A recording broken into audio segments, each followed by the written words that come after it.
আমাকে অনেক পীর সাহেব বলছে ও কাফের, আমি নাকি কাফের অলরেডি হয়ে গেছি। গাজাখোর বক্তা বলছে নবী অর্থ সাংবাদিক। কোথায় পাইছে?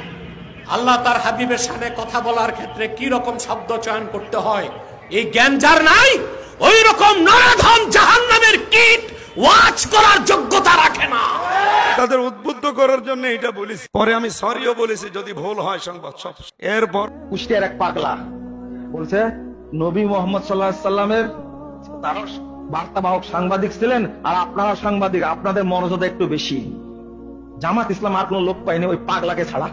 বিভিন্ন সময় মৌসুম আসে আর কেউ কেউ কাফের ঝুড়ি নিয়ে বসে। এর আগে ডক্টর মিজানুর রহমান আজহারিকে কাফের বলে একেবারে ভাসিয়ে দিয়েছে, আর এই সিজনে মনে হয় আমি শুরু হলাম। কুষ্টিয়াতে সেদিন সাংবাদিকদের সম্মানার্থে মত বিনিময় সভা ছিল। আমার মাত্র 6 মিনিট সময় দিয়েছে।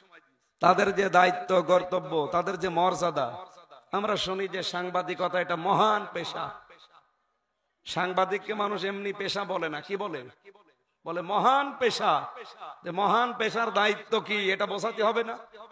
আমি একটা তুলনা দিয়েছিলাম যে রাসূলুল্লাহ বার্তাবাহক ছিলেন, উনি সত্য বার্তাগুলো আল্লাহর কাছ থেকে পেতেন, সঠিকভাবে পৌঁছিয়ে দিতেন।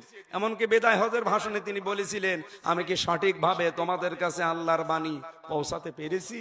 সবাই এক বাক্যে বলেছিল হ্যাঁ। পৌঁছাননি, হাতে কলমে আপনি দেখিয়েছেন। সেই হিসাবে নবীজি সাংবাদিক না?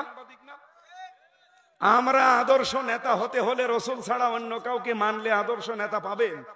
আমি তাদের উদ্বুদ্ধ করার জন্য এটা বলেছি, পরে আমি সরিও বলেছি যদি ভুল হয় সংবাদ সব শব্দটা।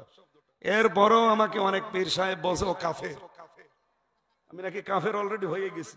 প্রতি একজন আলেম রাসূল করিম সাল্লাল্লাহু আলাইহি সাল্লামকে সংবাদ বাহক বোঝাতে গিয়ে সাংবাদিকের সাথে তুলনা করেছেন। বিষয়টি কতটুকু যৌক্তিক বলে মনে করেন?